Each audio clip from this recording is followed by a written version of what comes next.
And And welcome to the This Week in Worcester podcast. I am Tom Marino, editor of This Week in Worcester. This is Mr. John Edward Keogh. He is executive producer of Manny J Media. He is president of the Hollywood Film Group. that's right. Tell us, first and foremost, tell us how your movie's doing. It's doing pretty good. Yeah, absolutely. So Soldier for Christmas opened on Friday. Right now, the sixth showing is about to start in about 19 minutes.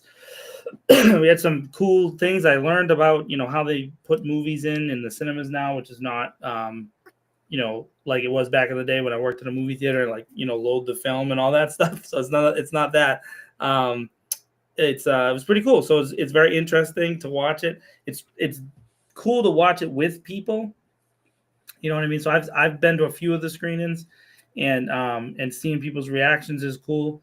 So yeah, I'm very excited about it. It goes till Thursday. Looks like there'll be some like a couple bigger groups going the next couple days before it wraps up, and that's kind of exciting. So it's cool, man. I got a movie in the theaters. What else? I don't know what else to say. It's awesome. That is awesome. That is awesome. Okay. We'll start with we got some news late on Friday, the classic Friday news dump, weirdly, that our city solicitor will be retiring officially in early January.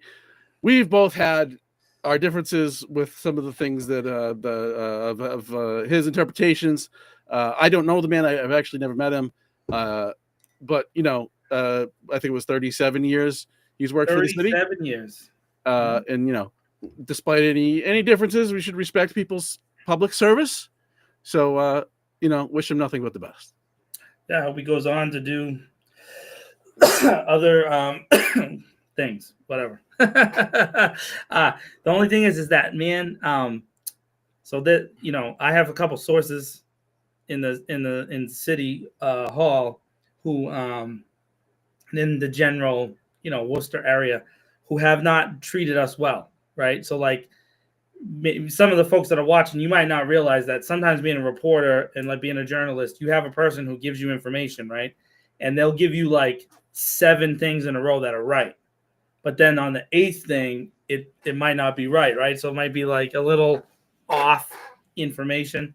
And so, I've squashed a couple stories that Tom and I've done, and then in the past with other people that I've been writing with, where I was like, I didn't have a second source, So someone had said this to me earlier in that day before the city released it, that this was going to happen. And I was like, yeah, they're just messing with me. That's exactly I rolled my eyes like, yeah. But then I saw the release and I was like, ah. So, that would have been nice to to scoop it. That would have been nice to scoop the city. And so maybe next time I'll trust it and just have Tom go roll out, dude. If this is sources confirmed, I would have done that if we didn't have somebody else. I'm with you. Yeah, I know you are. But so that's the thing, about journalism. So, I'm, again, I don't wish anything bad on anybody. I definitely disagreed with the solicitor multiple times, both in public and in person. He and I don't always see eye to eye. And I openly disagree with his interpretation of the law. And I point to the 37-year track record of the city losing lawsuit after lawsuit after lawsuit after lawsuit as evidence that thought process is incorrect approach to law. And by the way, in fairness, he's only been the city solicitor for I forget how many years now, but 11. Not all 37 of them. Yeah. But that he was raised up in that same mindset, this idea that, and there is a sense of like, in the law, like just do things and figure it out later kind of deal, right? But I think that that's the wrong approach to the law. I think there's some law that shouldn't be law, right? So there's that problem we have. And then, but then the laws that we do have that are supposed to be correctly interpreted, they're often obscured for no apparent reason. And that's what that kind of thing that happened here. And I think clarity is a good thing, not a bad thing. And so there's just really disagreements, but I have nothing personal against him. I know I called for his resignation just a couple months ago, and somebody texted me and said, "Hey, did you make this happen?" I'm like, "No, I definitely didn't." I think he was probably, like anybody who worked for a place for almost 40 years, he's probably been thinking about it for a while. And so it is what it is. I know that I heard a rumor that they already have the person that they're gonna appoint. So I mean, maybe we could break it on here, but I don't know. I have a rumor. I don't have a source. You know what I mean? Yeah. So we're not gonna say a thing. But it's not it's a lady. I can tell you that. How about that? The rumor is that it's a lady. That's gonna be the person. Which of course just got. By the way, I don't know if you guys who are watching. If you just saw live, you saw Tom's gears start going. That's what it looks like right there. He's starting to think like, "Ooh, which lady could it be?" And because he knows them all, he knows them all over there because he's probably submitted more public records requests maybe than anybody over the past. Well, maybe Neil McNamara and you were probably top two, going back and forth. I know that the T&G submits a lot too, but they don't. I don't know if they do the volume that you do. I mean, I don't do that much volume. I only have a. I don't know. There was a stretch earlier this year and last year a couple times where you were hammering away at public records requests like daily. You know what I mean? Weekly, sending them in there, get them in, multiples. Yeah, well, we talked about that topic before, and the things seem to be improving, so that's good. So now the interesting thing is because he's a 37-year employee, he has a lot of built up, seniority and then salary increases over the years. So he has a really large salary compared to the rest of the legal department in the city. It's pretty significantly higher than the rest of them. So maybe what they end up doing is they promote one from within, and maybe they're going to add to the law department, which would be very helpful for the city if there was more attorneys available, particularly with the pothole lawsuit stuff, right? If you go back to the budget hearings, I mean, there's like a standing, database of people suing the city for potholes situations.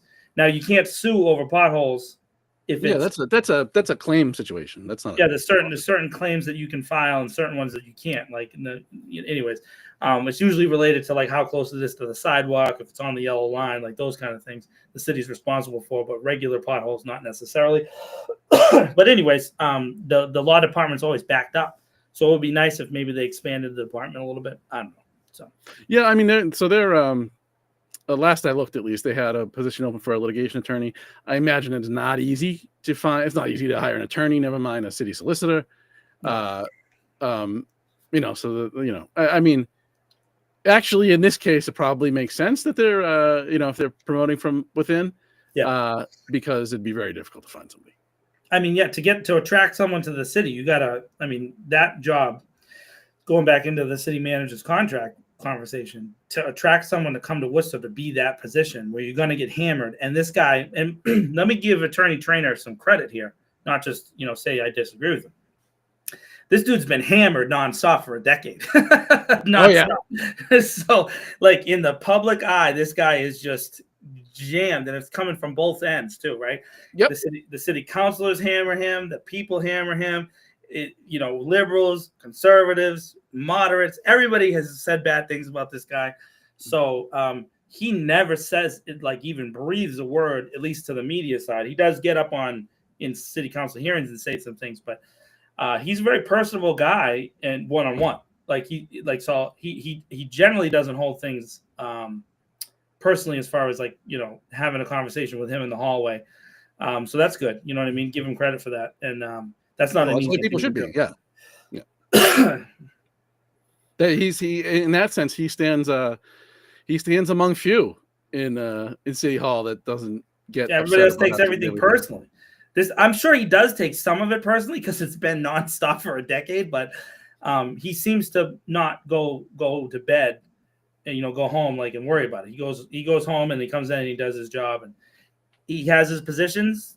Again, I disagree with a lot of them, but it is what it is. He does his job and moves on. So it's okay to disagree with people. Yeah, it is, and still like them. You can still like someone too. Absolutely. Yeah. I don't. I mean, apparently we're the wrong ones because it's not a thing anymore. Yeah. Apparently, when you disagree with anybody on anything, you have to demonize their very existence entirely. Really? Oh, that's cool. But I think that's idiotic. So here we are. So next time you and I disagree, I'm going to turn you into a demon. Facts.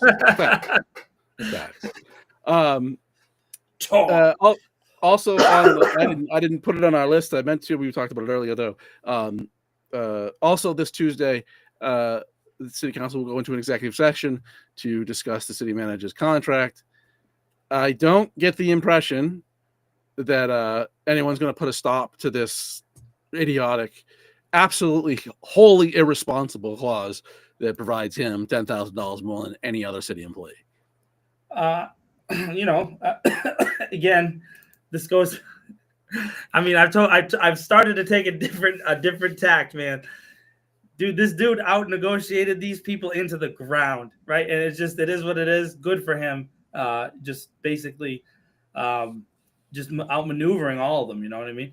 And the dynamic it sets up for the next set of years, especially if there is a charter review commission, which the mayor pledged to support it. We'll see if that happens in the fall, in the next the next stretch of time, if they're going to let it support it. I believe it's going to happen anyways because there's somebody around here getting signatures, but there's a real interesting dynamic if the charter changes dramatically, because even if the charter does change and the city manager position goes away or is reduced or changed, that contract doesn't go away or is reduced or changed, right? So the municipal contracts are very, very difficult to walk back. I don't know that I have an example of any municipal contract in Massachusetts, and I went and looked, that was voided in any part except for moral clauses.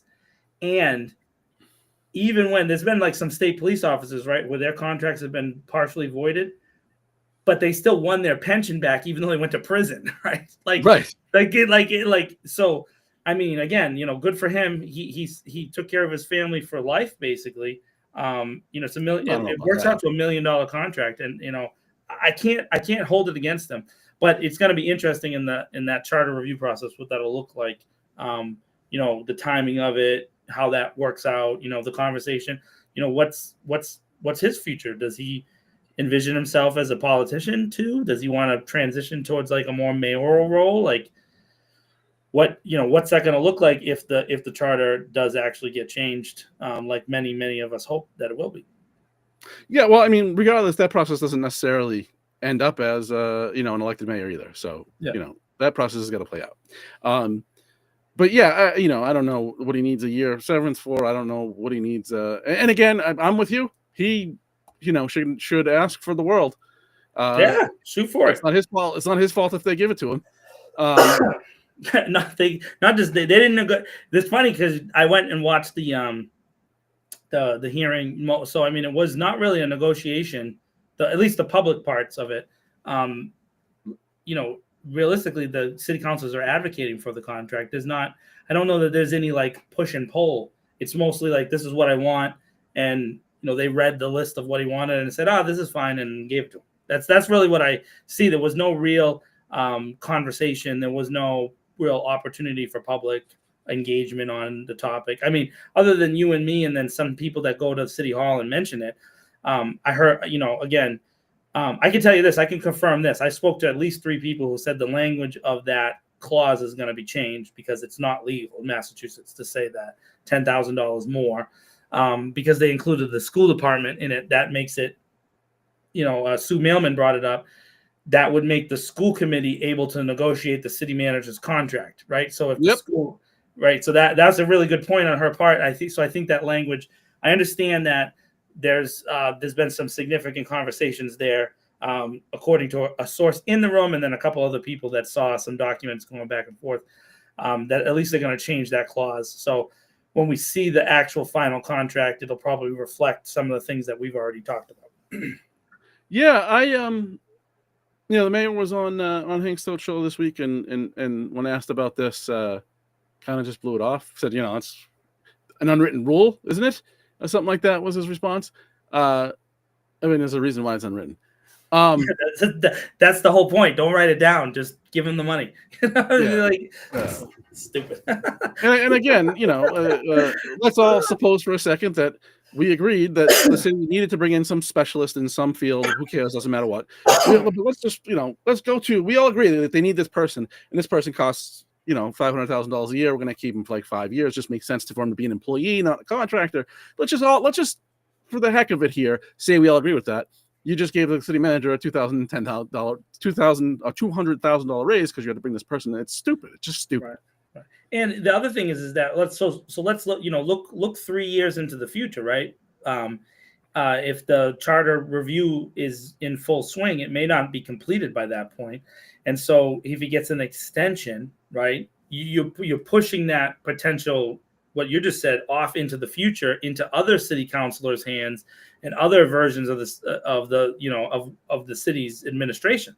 So you're giving your seat again, a consistent behavior by the city council, ceding control, the limited things that they have to control, to not only the city manager but also to future versions of themselves. It's like, we don't want to have any control over anything. We're just gonna push it away to other entities and other people down the line. And so again, I think it's a bad way. I think that we can look around the country, whether you are liberal or a conservative, Republican, Democrat, whatever you flavor, and you can see examples of government doing this when they should just be doing their job, which is a real true contract negotiation.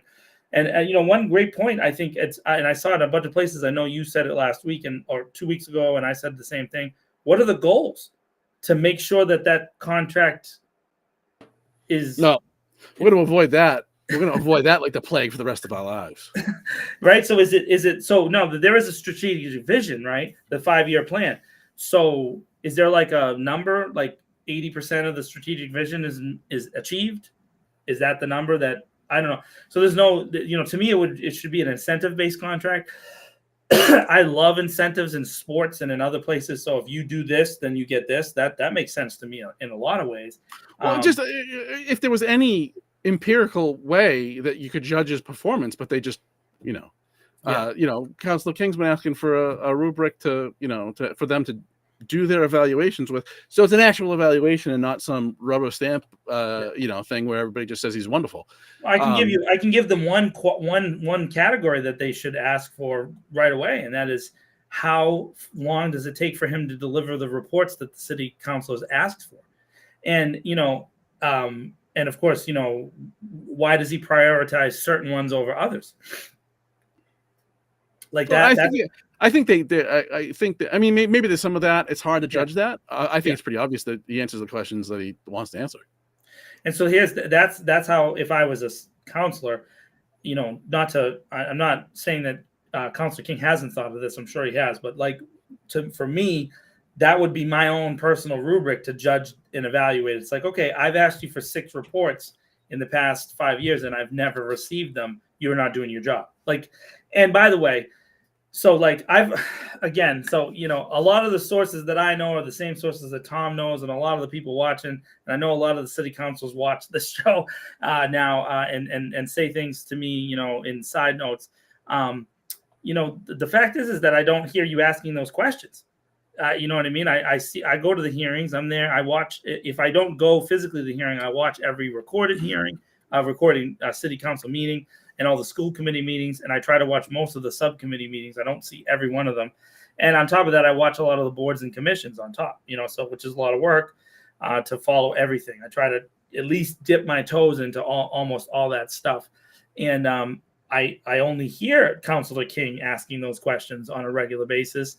Every once in a while, George Russell will drop, a question in, but it's usually a specific area of the budget and that kind of stuff.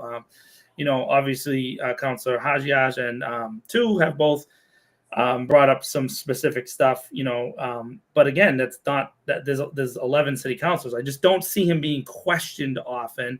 And when there is a question from us or the public, it's a lot of offense taken, not just by the city manager, but by the city councilors on his behalf. Like, how dare you question?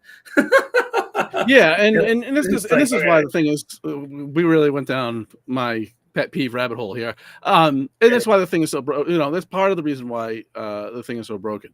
is everybody envisions themselves on the same team and not separate and distinct and co-equal.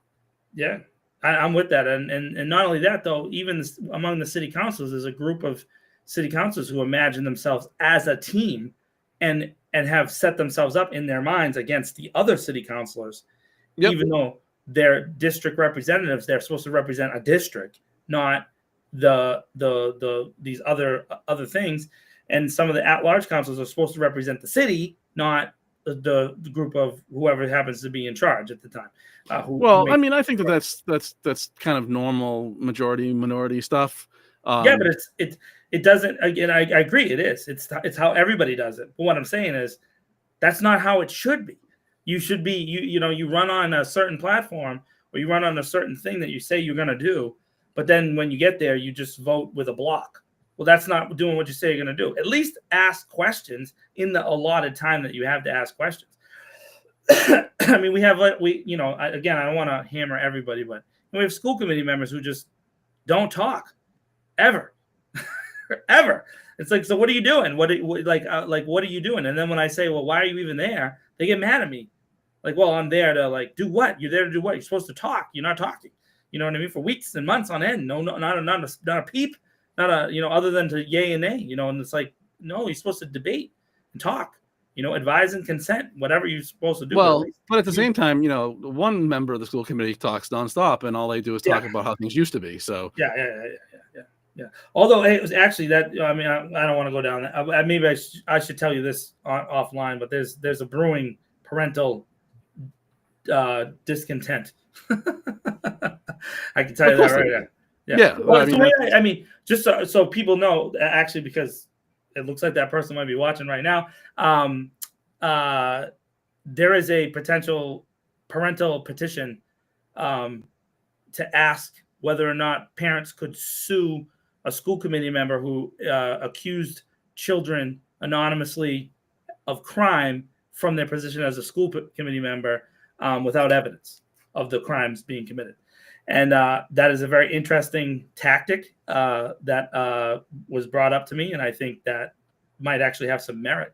So, you got to be careful what you say in a public role, but also when you're the main source for articles in newspapers and you're quoted, and a parent thinks you're accusing their kid because you don't name the names. You'll never name the names, right? It's just a story.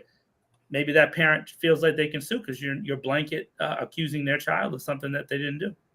Well, I mean, it can be absolutely wholly wrong statistics about police responses to schools can be printed in a telegram, and they don't even retract it when it's proven to be totally false. When the chief of police, when the former chief and the current chief repudiated and refuted it and said it was not true. And not only not true, but it was like only a portion of the email that was sent from in between. It was an internal email that had nothing to do with the reporting requirements or anything like that. Just made up, just literally made up stuff, and no one has ever been asked to retract it at the TNG. I make one comment on Facebook, and I'm threatened with lawsuits. Yeah. I mean, people are going to threaten. If I've learned anything, it is that people are going to threaten. Yeah, they do. They love all kinds of things, bodily harm, and so on. Sorry. Whatever. And I just wanted to actually, so the city released its mid-year, its first quarter of the fiscal year, or first 4 months of the fiscal year, as of October 31st. Its financial update, everything, I went through it a bit, and everything seems to, they're supposed to collect more money than last year, and they are. Seems like things are going well on the collections and spending front. But I did just want to point out a little something. Going back to... We're going to get a screen grab? We're going to get a little... We are. We're going to do a little screen share Willie. We got a high-tech show here for the folks on Twitter. X, sorry, whatever it's called. Who cares? It doesn't matter. That app that the dude, that guy was, ooh, look at this is great. So, that's the wrong thing. Budget. I just want to point out here. So you got council 642, and then the mayor, because the mayor's budgeted separately because he has 2 employees that report directly to him, and then council has 3. The rest of the 10 councils have 3 employees amongst the 10 of them. It makes no sense whatsoever. So this includes salaries and all of that, right? So you get 642 and 186, so that's 750 or so, right? Wow. That's the entire budget for the city council and the mayor. No, it's 850 rather, 850-ish. That's for the year or for the quarter? Oh no, that's for the year. That's the fiscal year. They only spent 50 next year. Yep. Right. Yep. Oh, they did give themselves a little bump there. Well, they did because they went from a whole 1 employee to a whole 3 employees. So that's part of it. That's part of the bump. Oh, okay. All right. But just the city manager's executive office 1.6. They're doing all right over there. I mean, this is supplies and whatever it is it might be, right? Not just salaries, but everything that they're going to spend, right? All I gotta say is, next time I see Tom Matthews, he can buy me a coffee, bro. Because seriously, what's he making? He's got to be making some bank. You know what I mean? Like, let me some money, Tom. Hey, Tom, I got some short movies. You know what I mean? You can fund, dude. No, I'm not real interested in what working what civilians are making. Yeah, I just thought I'd point that out, that the entire 11 members of the council have a much smaller, just over half the budget that just the one office, the executive office of the city manager. Look at that. So yeah, because no one is. No, but if you start to really get into it, though, if you include planning and development and all these other things, overtime, $5 million set aside for the year versus less than 900,000. I mean, it's just amazing. Yep. The dynamics. And they're supposed to be the check and balance but they're just wholly overmatched. Just showing you receipts, folks that are watching. Look at that. This is what we're saying. I mean, this is it's like, think about it. How can you, it's not a negative thing. I'm not saying it from a negative thing or an accusatory thing, but just think about this perspective. If you're the city council making a fifth or less than what these folks are making, and then some of those salaries of the actual employee, forget the city manager. Some of the city manager's employees' salaries are bigger than the city council's salaries. Combined. Right, combined. And so then you have an employee who's not an elected official. They're an employee who's appointed by the city manager, who's appointed by the city council, making more money than the city council. And so when they say, that they want you to do something, or they think it's this way, how do you even respond? Right? Because they are making more than you. It's just a power dynamic. That's a thing that exists in life. The person's making 150,000 and you're making 40. The person who's making 150,000 is looking at you like, right? Well, I mean, I don't they're part-time. They shouldn't be, but they are. But it's that they're completely dependent on the city manager's office for absolutely everything. But that's what I'm saying. It's just like, it makes it like you have to, because you need, like, it just, like, I mean, there's different people. Like, I give credit to Councilor King when he does push back openly, knowing this situation, even if I don't agree with him all the time about the things that he says, but some of the things that he does say makes a lot of sense to me. The dynamics, the power dynamics in the city are not, and this is, so here's the thing that really strikes me, is when the city manager's office, through either the mayor's office going on Hank Stoll's or in the Telegram and Gazette, or the various people that are there, they say things to them, and then they don't have like a way to respond back, and then they tell us like critical things in the media, and it's like, how do we have a real conversation with our elected officials? You know what I mean? We don't. And so that's a really tough tough draw for me, if that makes sense. Well, yeah, I mean, we like these people to represent us, right? But they're, every piece of information they get, they are entirely dependent on the city manager for. That doesn't happen in other city governments, like in Boston, where they have subpoena power, which doesn't they never use it because they don't have to, because they have the power. When they seek out evidence for their oversight investigation, they get it because they have a right to it. Whereas here in the city of Worcester, we elect people that have no rights whatsoever. But I mean, and that's they won't even fight for, many of them. There's a few, but many of them won't even fight for themselves. So, everything's great, and they just want to keep on in cruise control. Everything's wonderful, and it's not. Right. By the way, Ernie was just calling me because he's at the movie theater right now going to see the movie. And he was texting me to ask me where the movie is. I'm like, just look at the ticket, buddy. The city manager has proposed to the council. Council would have to approve this. A senior and veteran double tax exemption.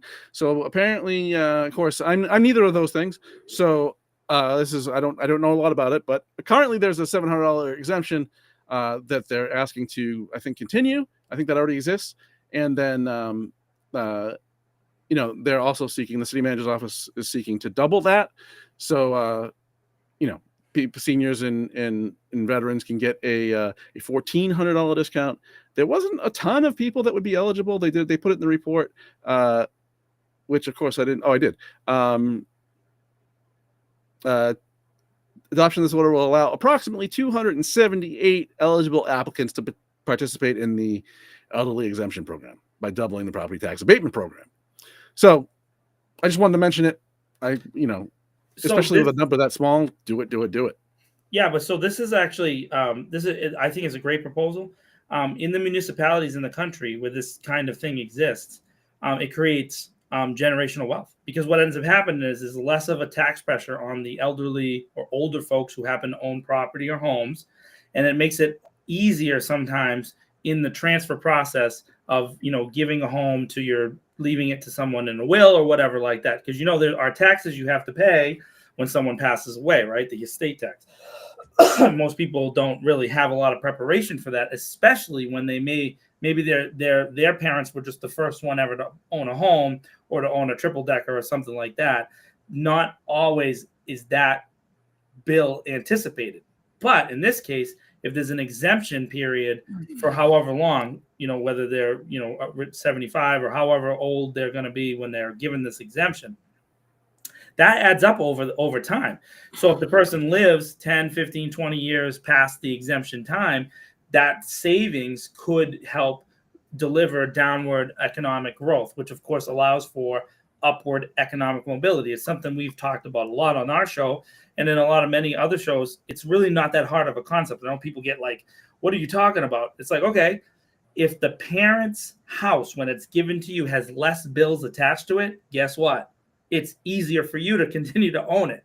And then you can then maybe move down the line, so on and so forth, right? And then, especially if you don't end up owning a mortgage, right? So if you actually just own the house outright, now it sets you up and your children up and blah, blah, blah, blah for potential generational wealth expansion, something we've talked about a lot. It's a cultural topic as well. And so it's something that is a really forward-thinking proposal. Really forward-thinking proposal. So whoever tax person in the city that came up with that, good for you. Good for you. I don't know that $1,400 a year is doing a lot for generational wealth, but point taken. And just the other point is very, very, very, very, very few people pay estate tax. There is no federal estate tax anymore. There is one in Massachusetts, though, and it is pretty. There is. It is for estates of over $2 million.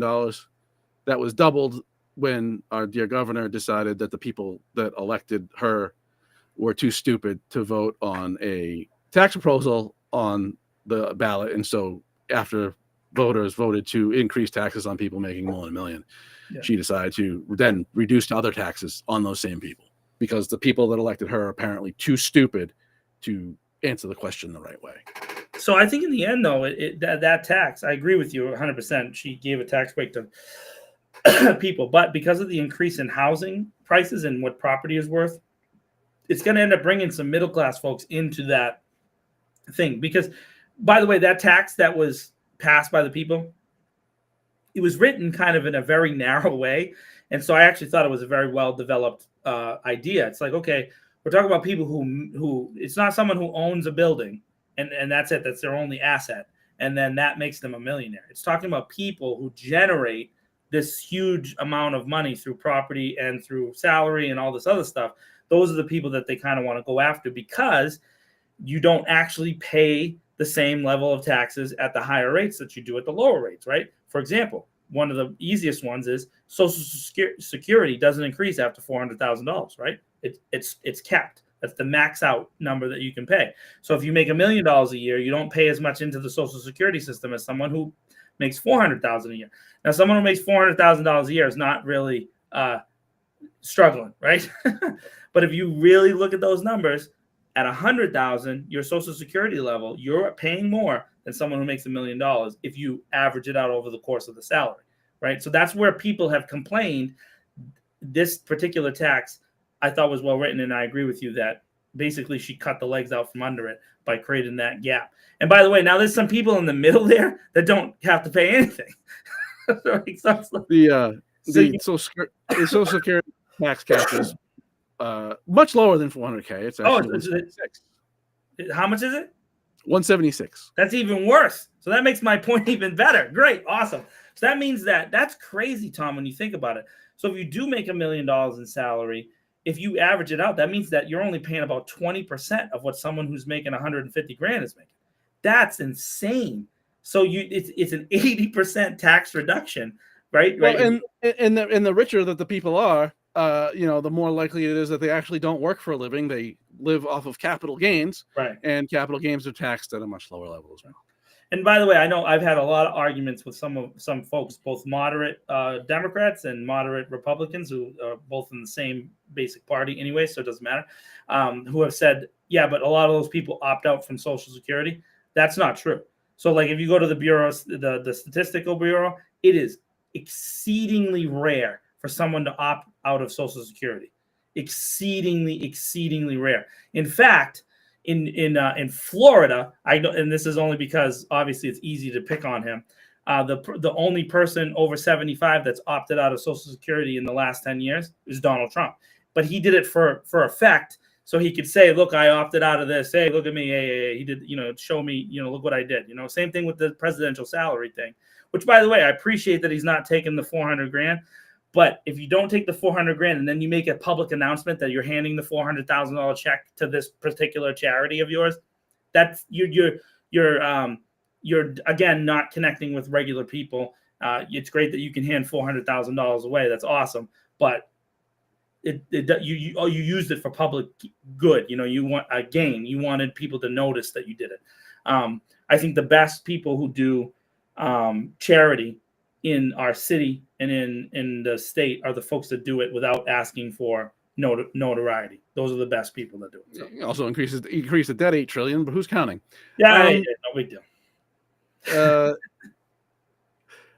Interesting item on the agenda for Tuesday as well. Councilor King seeks info on human rights. Let me read it. So let me not paraphrase. Let me read it.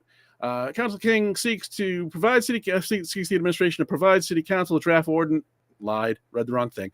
Provide the City Council with all memos, notes, and recommendations that should be received from the Human Rights Commission. I've been on this soapbox forever. There is currently, and has been for 2 years, zero oversight of the Worcester Police Department. And people instantly go to, oh, you hate the police department. No, I just think that the Department of City Government that comes in contact with the public the most, who also happens to carry guns, I think that there should be oversight of that function. I actually think there should be oversight of all government functions, but that's living in a dream world in this city. But right now there's none. The Human Rights Commission basically does that work and has been denied access to documents for 2 years by this administration. It is wholly, completely, and obviously against the law. There is an ordinance that very specifically states what the Human Rights Commission can do. And it has also been litigated twice in the past, in the 70s, and when the Human Rights Commission litigated against the city because it was doing much the same thing. was trying to prevent it from engaging in an investigation about misconduct at that time. And guess who won? Not the city. So it might be the second time in 3 years. So in the last Human Rights Commission meeting, they voted to retain an attorney who's doing it pro bono. But that attorney's going to kind of look at the situation before they make any decisions. But I mean, they're heading down the path of potentially suing the city for violating the ordinance that establishes the commission. And this will be, basically the second time in 3 years that if the city doesn't, if the city does not give in and start providing documents to the council and they go to court, it'll be the second time in 3 years that the city has gone to court for a case that it's already lost. Did so with the Telegram and Gazette on public records, which they end up paying not only a bunch of money, but also a big chunk of the attorney's fees for the Telegram. Because the judge found that the city made arguments in bad faith. So, Shawnee, it was not. It was private attorneys in the TNG case in the 70s. That was way before he was here. I think it was 76. I forget the name of the case, though. There was 2 of them, though. The Human Rights Commission has gone to court against the city twice in its history. I think they were both in the 70s, if I remember correctly. And it looks like maybe we're headed toward a third time, because the city manager, as he made very clear last November, does not want any internal investigations by any internal employee on anything to do with anybody internal to the city government by the Human Rights Commission. It should only be looking outside of city government, which means that city council has no ability to do any oversight. So now the only oversight that there would be is the city manager's weird investigations department, which I find objectionable on its face. And that's not oversight, that's management. Because when people report to you, in the organization chart, you can't provide oversight, you provide management. So this goes back to there's this long thing. I'm convinced a lot of these folks, the way that they think comes from TV. You ever watch like Law and Order, and there's like the 2 cops that are investigating something, and it turns out one cop's dirty, and then they have like the IA cop, like the internal affairs cop, and then the rest of the police department treats the internal affairs cop like he's a rat, right? And then it's like he's the worst person. Like, how can you investigate our brother and that nonsense? But if you step back for a second and think about that, one cop's job is to investigate if cops their jobs are to protect and serve us and to uphold the law is doing their job right. So now the same kind of tone is being set by the city manager's office. How can his stated public goal of being the best managed city in America, right? He has now publicly stated that goal. That's what he wants to be held to. I don't know how to measure that. We've talked about that before. It's a difficult thing. It's kind of ambiguous. But let's just say that that's a goal that they have. How do you truly manage a city or manage an organization like this without external review that is from the people who have elected you? And in this case, the Human Rights Commission is voted on by a group of people who have gotten appointed by the city council, the process of getting onto the boards and commissions. And then their job is to look at things. And that is in their actual charter existence. That's what they're supposed to do. And now the city manager is saying, no, I don't want that. So he's really playing kind of a weird legal game, because technically that's their role. So is he rewriting the charter right in front of us? Well, no, I don't know that he's rewriting the charter, but he certainly asked them to wholly ignore the ordinance that establishes them and defines their responsibilities. And when they declined, he's basically shut them down. And so then they might win because they're one of the few boards that has some group. But now there's some other things there. Now you got to pay attention. This is why I talked to a lot of people. They they give us feedback about the show all the time. And they're like, hey, what are you and Tom talking about? This, that, this, blah, blah, blah. Okay. Board members, boards and commissions are appointed for 3-year terms normally. That is normally how it is. And it is very rare if someone actually wants to volunteer on those boards that they're not reappointed, right? Right. So they're often just reappointed automatically. Okay. And it's usually on a roll call vote. It's usually at the beginning of a city council meeting. It's very rare that you see an individual person ever talked about. It's almost always like a group, like this 6 people, we're going to extend their term until X time, whatever. Okay. Like, for example, even though I resigned from the cable commission in April, I'm still listed on the city website as the chair of the board, right? Even though I long ago abandoned that position, that's not real good management because I abandoned that position, right? I resigned formally and all that stuff. So the Human Rights Commission, some of their terms are coming up. And what I've heard in the city is that he's just not going to renew anybody he doesn't agree with. Right. Which that right there is straight up fascist behavior. No, it's not. No. You know why it's not? No, hold on. No, it's not. Because it's actually an executive advisory board. They're supposed to provide him with recommendations. That's what it's for. It's actually his board. The problem is that if you actually think that there should be oversight of government functions like the police department, they're the only thing we have because our council has no power. Right? So right. It is a weird thing that his own executive board, he's at such conflict with his own executive board. But it's the only thing we have. Right. And there is I think we talked about this last week. I bet I forget if we did, but there's a feeling among some people within city government. Let's just leave it there. That the post commission does this work. The post commission is absolutely worthless. Will always be worthless. Was designed to be worthless. Won't get better. They will end up being like SORB, the Sex Offender Registry Board, where they will manage a database and do little else. Oh, by the way, we got to talk about that. I heard something. Anyways. I asked Post if there has been any action that they've taken as the result of an investigation started by them, not by a municipal police department, but by them. And they pointed me to the law. Right. And then told me, no, investigations are private. I was like, I don't want to know anything about it. I just want to know if one has resulted in you removing a license from somebody that had nothing to do with it. No. Yes, Sean. Post is the professional officer standard something.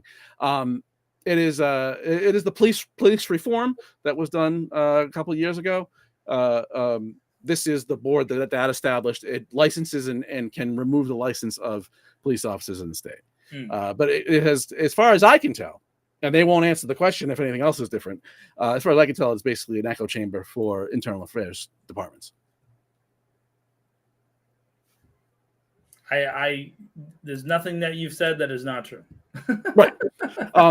So it is wholly worthless and will always be worthless. It was designed to be worthless.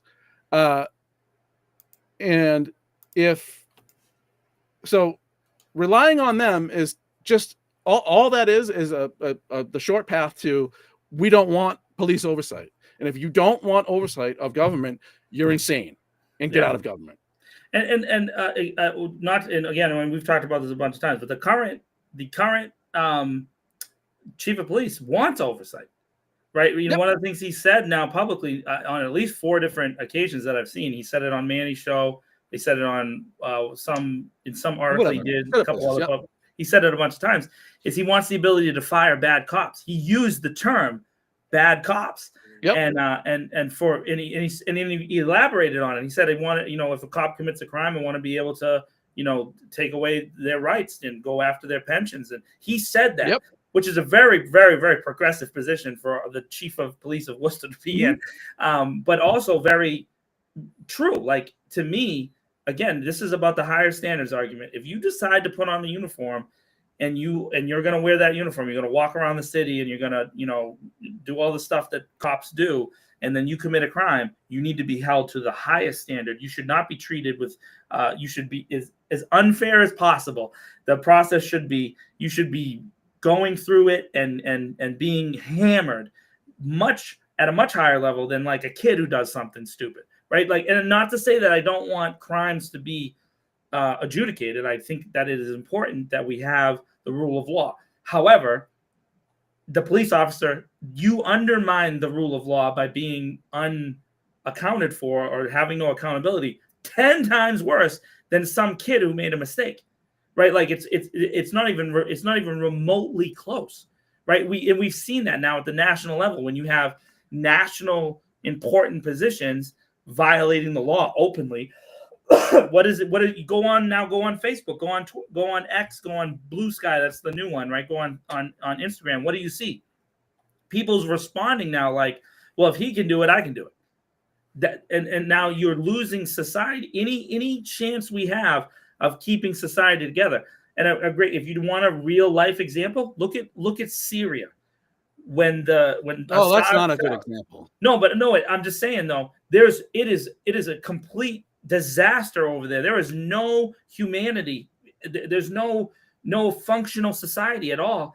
And it's because the leader of that country for many years openly violated any concept of a compact with the society. So now those folks are pushing back, and I'm not agreeing with either side, by the way, because it's ugly no matter what. But what I'm saying is, if you've been held down for a certain amount of time by someone who's breaking the law, and then you have a chance to rise up, man, it could be ugly real fast. We've seen it in human history thousands and thousands and thousands of times. And so you would think that there's somebody, and in this case, we have the chief of police who does want that. He wants a little bit of oversight. There's nothing wrong with it. It's not personal. It's necessary. Even if you're a perfect moral example. By the way, I've yet to meet one person like that. Shawnee asked about civilian review boards. So I have come to be kind of against them because I do think that there is some merit to kind of the police side of the argument, if you will, that what you're doing is ending up with a bunch of people on a board that have no real expertise and probably don't know what they're looking at, right? Some of these things are so clear that we've seen over the last 5-10 years are so clear. You don't need to know what you're looking at, but right. That's not usually the case, right? It's usually these are complex things. Secondly, and more importantly, most civilian review boards that I have kind of dug into a little bit are basically toothless. They file a report, they send it to the chief of police, and the chief of police takes it and throws it in the waste paper basket. Yeah, very rarely do they get the chance to actually don't actually do anything. They write reports complaining that bad things were done, and then the police department just says we disagree, and then everybody moves on.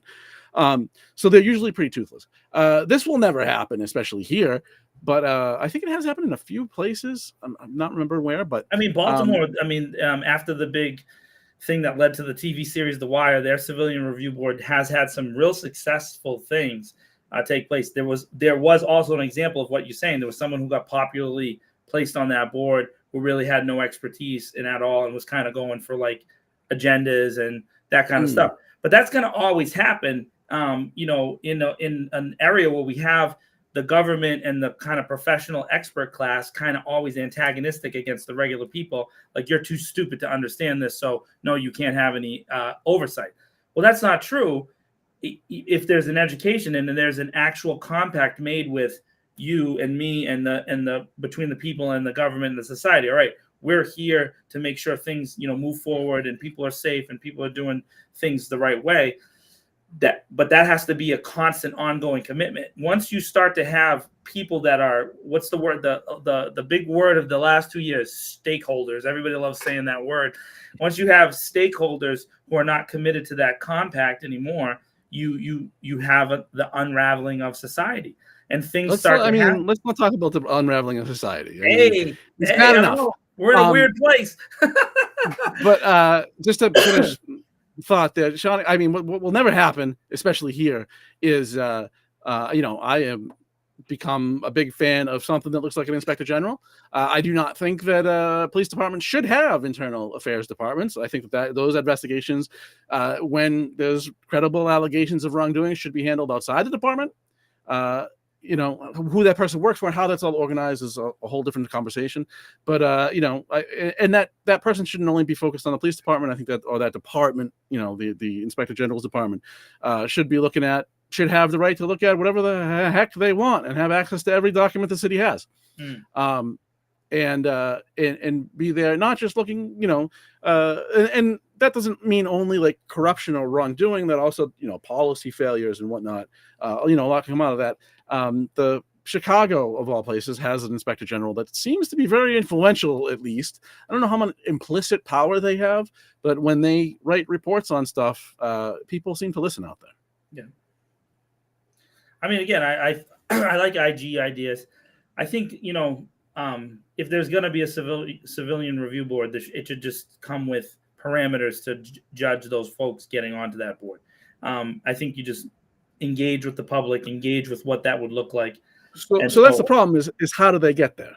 Yeah, no, we are nowhere close in this city. So I mean that's like a years long. There's not the folks to do it. I mean they've already I think the Human Rights Commission did it the last time they met because of we're not getting the things that we need to do our oversight. So let's recommend to council that they should establish a civilian review board, immediately, because there is no oversight right now. I think that, they didn't say that. Nobody on the board said that. That was my takeaway from what they did, because they were talking about all this, the lawyer, and they're unable to get documents from the administration, et cetera, et cetera. But there is, they have voted down a civilian review board before. The construction of the city council has not changed to the point where that vote would change. I don't believe. I think that some of those city councils would be voting against that out of fear that board would review them, and that maybe something would be drummed up. So that there's well, no, I mean they all can't enough. Not all. Several of them just cannot suck up to everything law enforcement in this police department enough. It's pure electioneering. But I would say again, I feel like this chief of police represents an element within the Worcester Police Department. I know that they get grouped together as a bunch, and I recognize why that's taken place. However, there is a group. This chief didn't happen by accident. That he has a different thought process from, for example, the 3 deputy chiefs who sued to try to keep him from being chief, right? Like that. So there's definitely competitive elements within the police department, but he has a lot of support. And even when again, Tom and I, we've been on the show and we've had live texting from officers who are asking like, don't group me in with that guy or this person or that. So I understand. Yeah, I can appreciate that, David. The city solicitor being announced. He's talking. There was a federal lawsuit filed, and that came kind of connected. So I understand what David's at. I doubt it. We're getting late in the tooth for that discussion, but I understand. I doubt that there's a connection. I mean, he's been through so many lawsuits. Like, why would this one? Why would another one change it? Again, I heard it in advance. I wish I had broken the story like a month ago, and then had him deny it, and then he did it. That would have been awesome, but it didn't. That would have been great. I should have done that. I should have stood on business back like a month ago. But it didn't happen that way. And that's an interesting order from Councilor King for he wants the communications and whatnot from that was sent to the administration from the Human Rights Commission. And then last thing I had was, and it's kind of weird, and I haven't talked to him. This is Councilor Russell's order.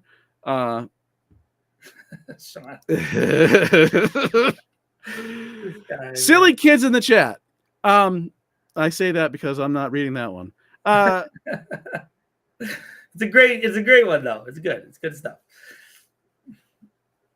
Of course, now I can't find it. I wanted to read it explicitly, but Councilor Russell asked for, of course, the administration, because City Council can't write its own ordinance because it won't hire its own lawyer. So it just is actively refusing to fulfill its obligations under the charter. But I digress. Asked to Provide City Council with a draft ordinance that bans commercial vehicles from parking throughout the city unless such commercial delivery driver is in the process of loading or unloading their vehicle or conducting similar commercial activities. Love it. Love it. What is the problem we're trying to solve? So okay, so this is very, very common to Main Street, near the DCU Center, near the post office, Green Street, Kelly Square area. What happens is people take their lunch breaks in their box truck and they take up 3 spaces and they don't park right and they're offset in the street and they cause crazy jams. And it is a consistent thing throughout the city. They don't pay parking. They get away with it all the time. And it, I don't want to cause like a major kerfuffle, but it's certain companies that have been long-standing in the city that have done this regular behavior. I'm sure many people who have gone to Kelly Square Pizza have enjoyed watching the liquor delivery truck just park literally in the traffic circle, not just the Peanut, but back in the day when the old Kelly Square, and just block traffic and not care, right? And so it's a consistent thing, and it's commercial vehicles and it's all that stuff. But lately, I noticed that stuff related to the Palladium and the DCU Center is the buses for some of the acts have been parking in the middle of the street. It's just like they're not even remotely close to the parking. And we get that a bus has a wider wheelbase, obvious, but why are you parking 7 feet from the edge of the curb with your bus? It's unbelievable. And no, there is literally no enforcement. But I understand that part of the reason this order is coming is because recently the parking enforcement people have started writing tickets on those commercial vehicles at a rate that hasn't not happened in a long time. And so, and I think part of it was, if you go back a couple months, Mayor Petty complained about getting his own car ticketed regularly. I don't know if you saw this a couple times. He's been ticketed parking in downtown. And I think some of those commercial vehicles were not being ticketed. And I think it was an internal thing. So that's really what it is. We all have to live in this small city with weird parking at the same time, right? It's not a modern city. It's not designed like Phoenix, right? And so I'm sure Councilor Russell has a personal connection to the issue, but this is not an uncommon thing throughout the city that commercial vehicles just park and just block traffic. It's crazy. Yeah, if you're blocking traffic, that's one thing. But I mean, this would seem to, I guess we should wait and see the actual thing that they drop, but the actual ordinance draft. But if somebody's in a commercial vehicle parked on the side of the road eating their lunch and they're parked legally, leave them alone. Oh no, that's not the issue. This is they go into a restaurant and leave their truck there for like an hour or 2 hours or whatever. And so that it's just really about, and it's really, I don't want to say every commercial vehicle, because it's not. There's a group of vehicles that they're talking about that do this on a regular basis. It's a pretty consistent thing that's done in the city. Yeah, if you're blocking traffic, that's one thing. Yeah. At the other hand, like, I don't know about parking 7 feet from the curb, but in another lifetime, I worked at a bunch of shows at the Palladium doing loading and touring stuff. And I mean, working on that, what's I don't remember what street that is now.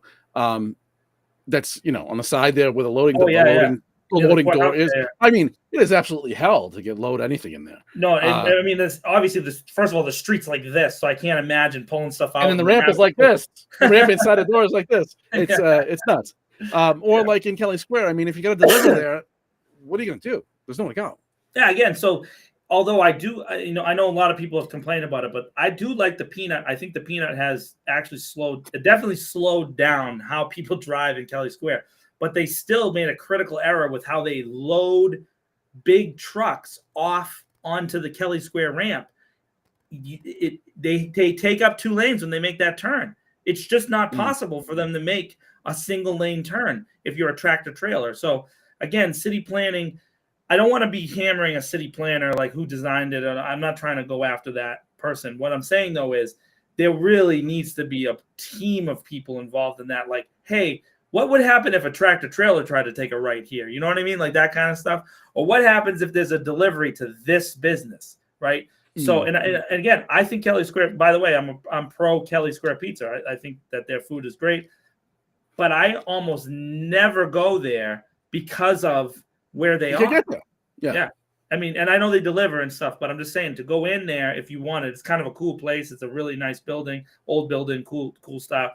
Same thing with Hotel Vernon. Hotel Vernon is a vintage, phenomenal place. It's impossible to park down there unless you go early. And so those streets are all backed up. And then if somebody decides to park a truck in the wrong spot, now everybody's screwed. You know what I mean? And so it's like, I get where this is coming from. Fair enough. And you had something that I didn't. Something. Yeah. Go ahead. All right. All right. So and then we got the prime time right now. So I know I'm getting a bunch of people riled up. Okay. So you've probably heard, because he's like ubiquitous on every TV show, on every social media network, every newspaper now. But Tom Homan is the guy that president is the incoming border czar, whatever position he's going to be in for the incoming Trump administration.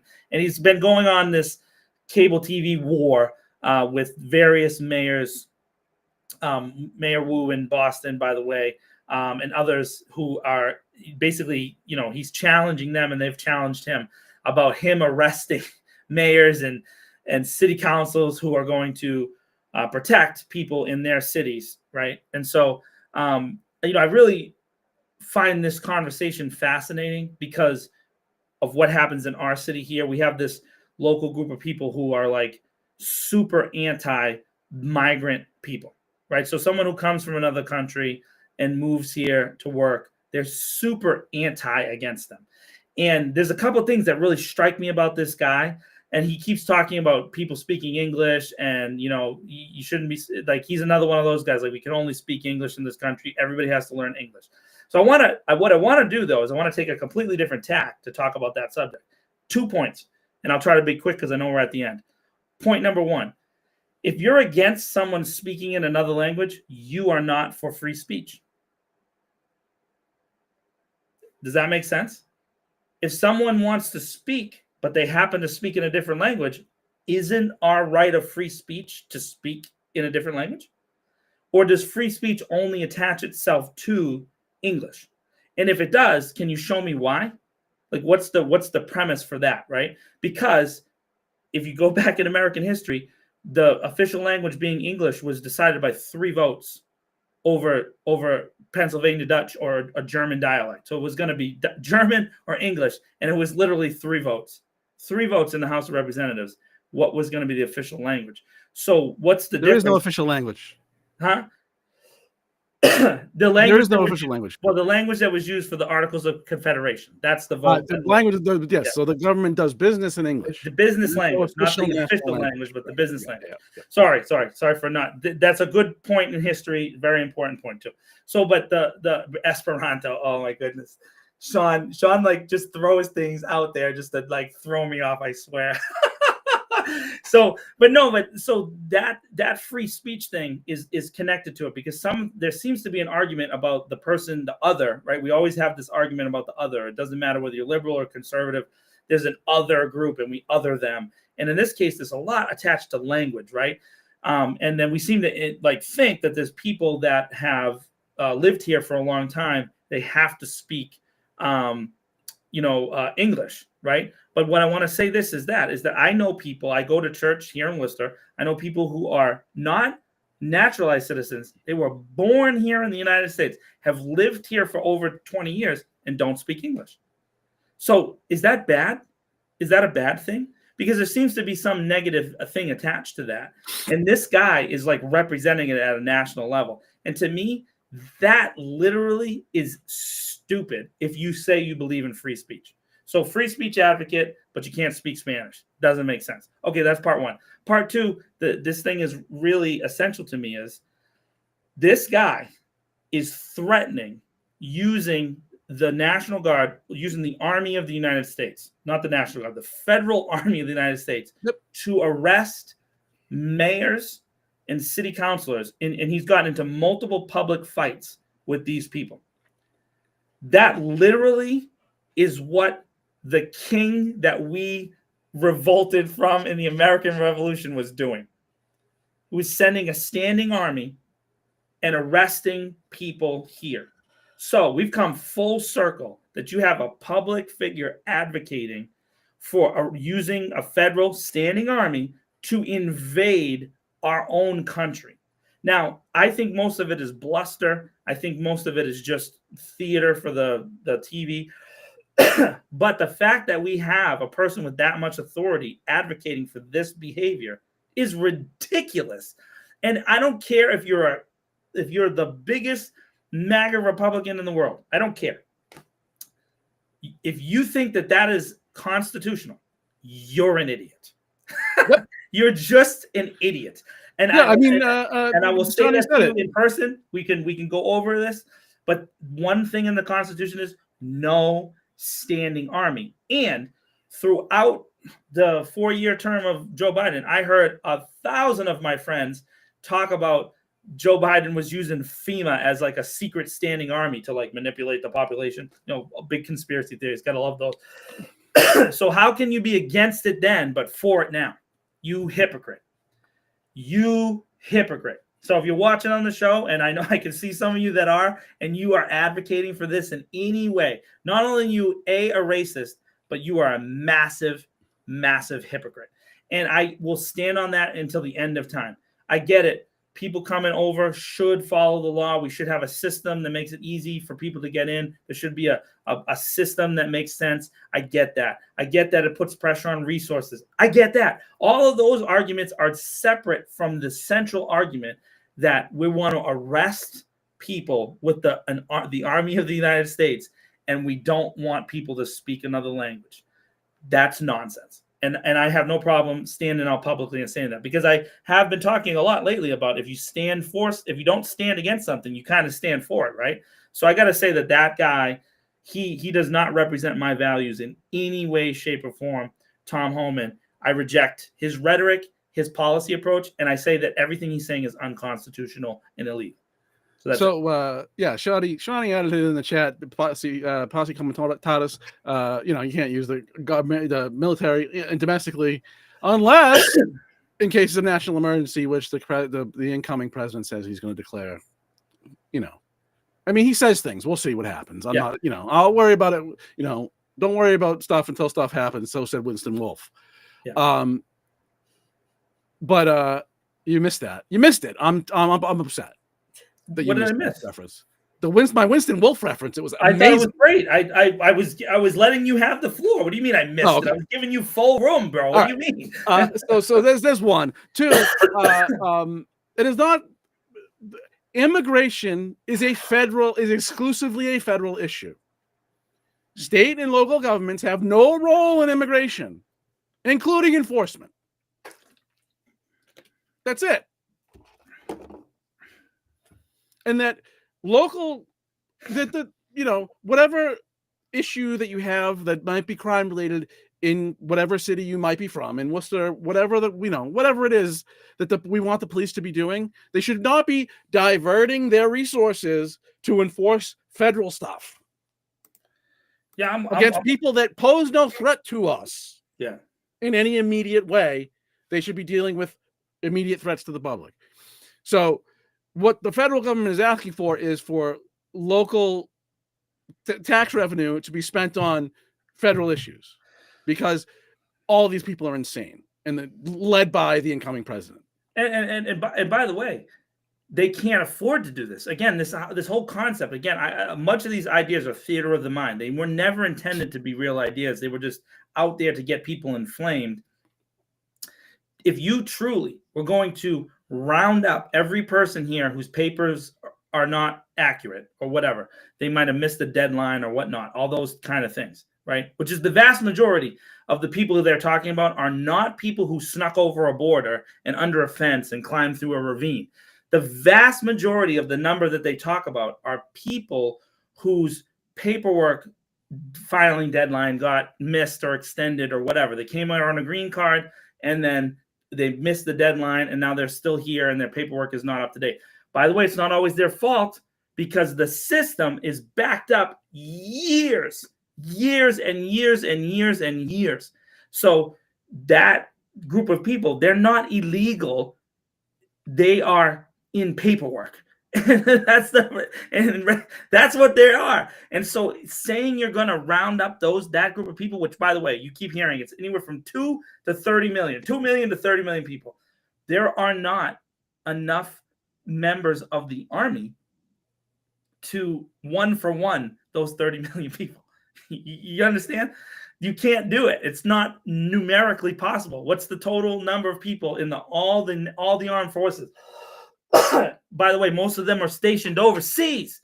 So you'd have to pull the entire armed forces of the United States back and then include all the police and all the National Guard, and you still wouldn't get that number of 30 million. It's not even close. I think it's less than 2 million people. The idea that anybody's going to track down 30 million people is insane in its face. It's nuts. And by the way, we're also depending on every single one of those officers, army people, blah, blah, blah, blah, blah, to be exactly perfect and nail it every time. So there's another point I want to make about this, though. Look, if here we go, blaming America. Well, I mean, just learn the facts. Since COVID, it's been very mixed. Like the mix is much different of people that have been detained trying to enter illegally, unlawfully, because it is unlawful. It's not illegal. Only repeated unlawful entry becomes a felony, for the record. Yeah.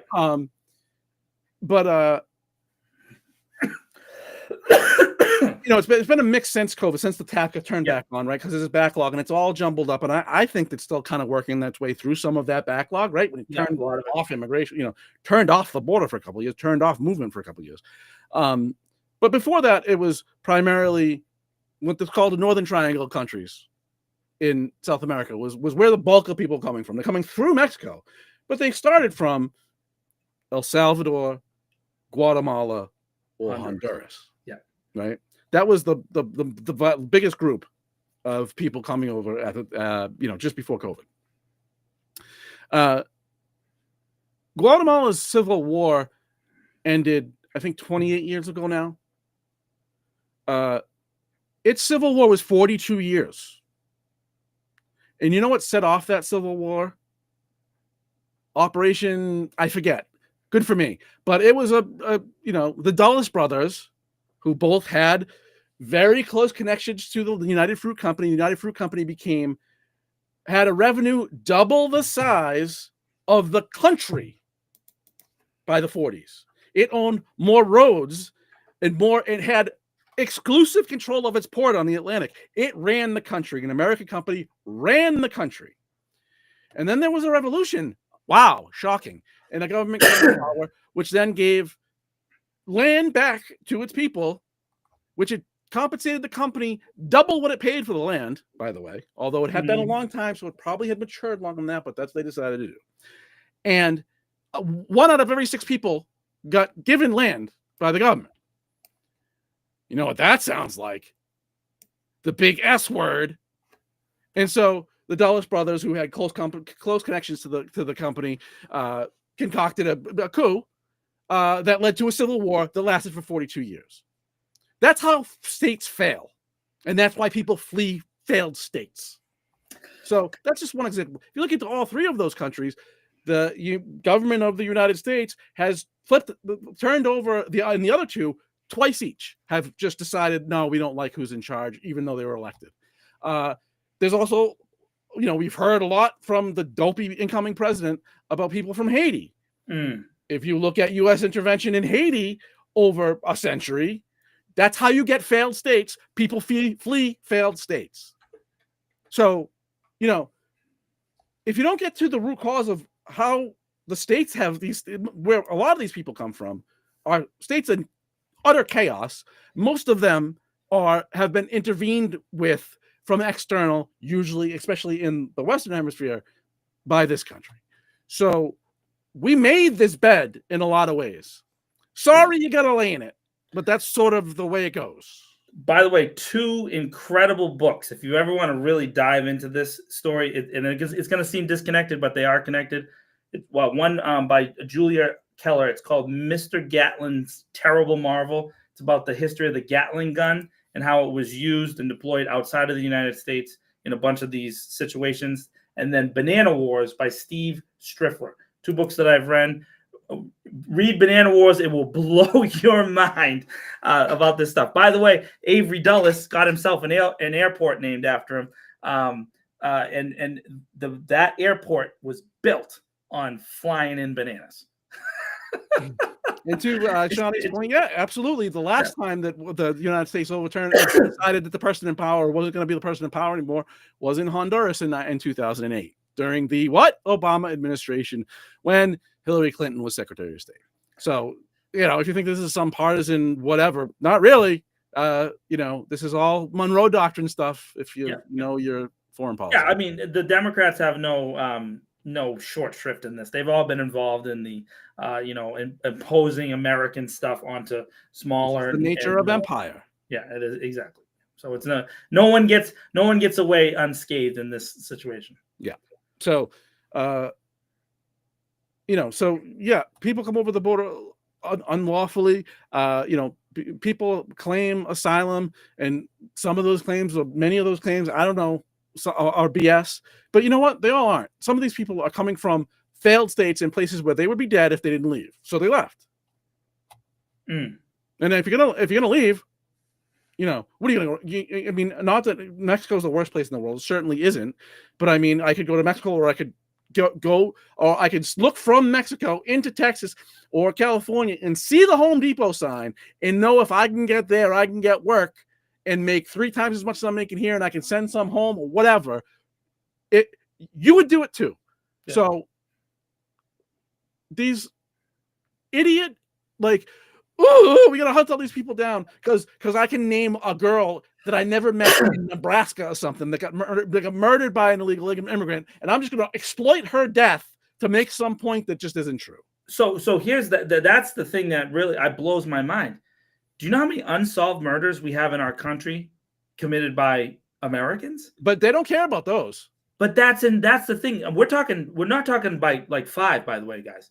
The backlog of unsolved murders that the FBI has. This is something you can look up yourself. Bureau of Justice Statistics. Go right on the FBI's little tab on there, and there's a section for unsolved crime. You can click on murder. You can sort it by year. But going back to, I think they started that database in 1968. We're talking tens of thousands of unsolved murders versus a handful. Yes, it's a problem. Crime is always a bad thing. But the fact that you want to resource, send the resources is one way and not in the other way. And just, I mean, a perfect example, all these serial killers, they got away with this stuff for years. The BTK killer guy, 35 years that dude was on the run, just murking people left and right. Where's the resources to catch that guy? And you want to know what? They never spent any resources. He started writing letters to a newspaper and got himself caught on purpose. It had nothing to do with them looking for him. They had nothing. Yeah, I mean, look, that's just one example. It's like, come on, man. What you're saying is nonsense. It's nonsense. I mean, I don't put my full faith and trust in anything, especially law enforcement. But I'm sure law enforcement everywhere wants to catch murderers, right? Almost all the time. Yeah. So it's not that. But I mean, look, statistically, people that are here undocumented. Sorry if you don't like the term I used. Commit crimes at a lower rate. Why? That makes complete sense. They have a lot to lose if they get caught doing something dumb. Right. No, I'm with that. And so that's again, and I know folks right now that don't have what they need to get along, and they are probably the most careful people in the world because they don't want to get in trouble, and they're working. They're trying to work and feed their families and establish a life here. And they know that they're taking a big risk. And it's now, am I going to look at them in the same way as I look at a person who's a murderer? No, it's not the same. But the amount of resources they want to invest is just insanity. Oh, the guy, the murderer. Yeah, they put a lot of money on that one guy. That one guy. No comment. But that's because, so I don't want to get into that story because it's just a long story and the internet's been going wild. But the reason they're going after that guy is he made them look bad. And so they hate that. They do not like he is continuing to make them look bad, and they do not like that. And so they will invest and invest and invest.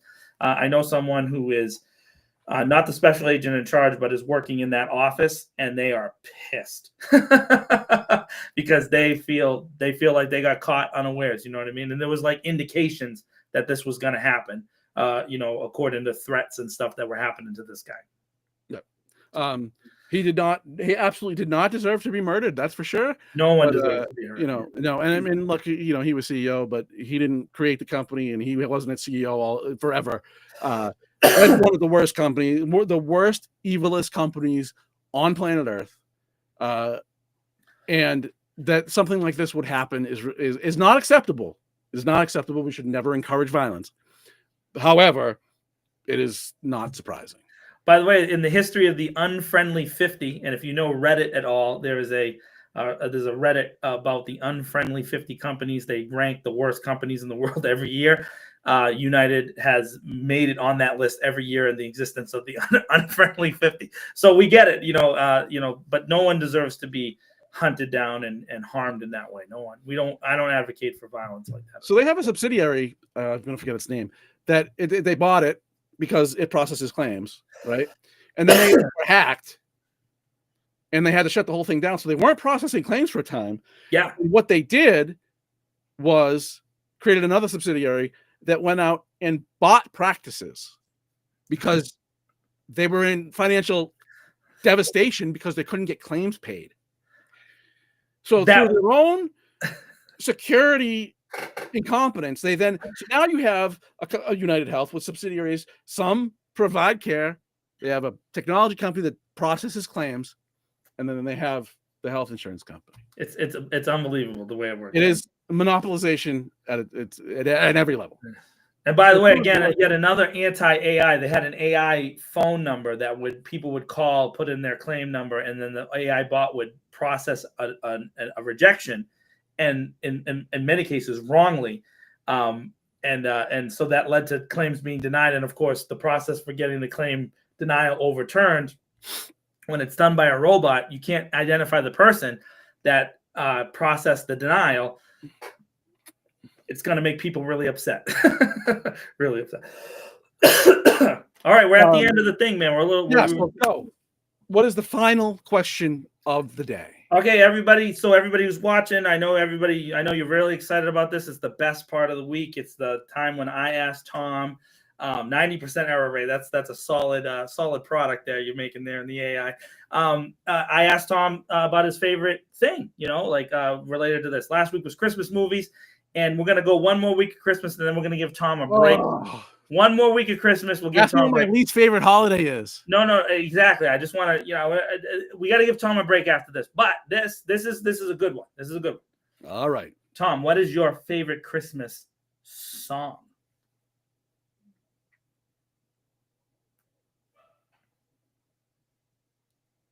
There's got to be one. Now he's looking online. Grandma got ran over by a reindeer. No, that's not a song. Or anything that's anti-Christmas. Can you give me an anti-Christmas song? And that's my one. That's the one. That's so good. Okay. I don't have a real answer to that question because I have an answer. I'll give my answer. So I was in somewhere the other day and they were playing Christmas music, and I really wanted to run through jump through the plate glass wall, hoping that the glass would break and fall and decapitate me. That's how much I hate Christmas music. Yeah. I'll give you. So what I'm going to do this. I'm going to give you one funny one, and then my top three real quick. I'll bang it out fast. So the funny one is "I'm Getting Nothing for Christmas" by Billy Pressman. I'm getting nothing for Christmas. Love that song. It's great. It's stupid, but it's really, really good. But then top three all-time regular Christmas songs. Here we go in order. "Silver Bells" by Bing Crosby. No other version is even close. All the other versions are garbage, especially the Dean Martin version. It's booty. "White Christmas," also by Bing Crosby. And finally, "Rockin' Around the Christmas Tree" by Brenda Lee. Those are my top three. No, Mariah Carey does not hit on my list. And because Leanne will have me, tarred and feathered and rip my beard out, I will be putting a list of my favorite Christmas songs on the website before the end of the year. And so we'll have like nice little content list. My top 12 Christmas movies did pretty well the other day. So we'll do some stuff like that, some lists for Christmas. But that's the last Christmas question of the season for Tom. I cannot. Oh,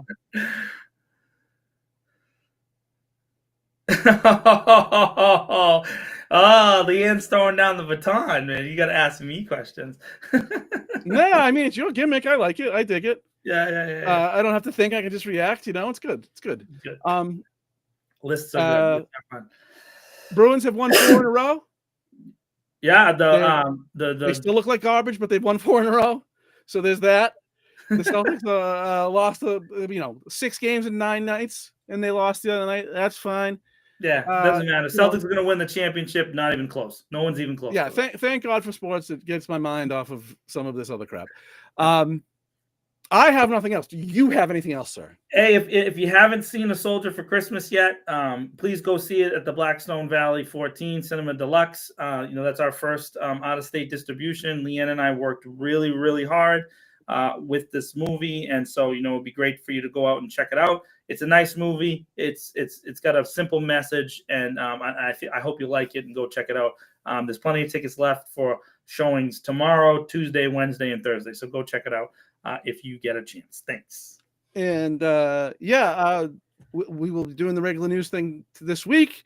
I am on Hank Stoltz Show, Talk of the Commonwealth, on Wednesday mornings at 8. You can get that right from the This Week. You can get that right from the This Week in Worcester website. At the top, there's a player. Have been just doing some news lately, but I think we'll have some stuff in our column section this week that'll be a little testy. I think got some angry stuff brewing. And other than that, that is all. We will try to screw it up less next week.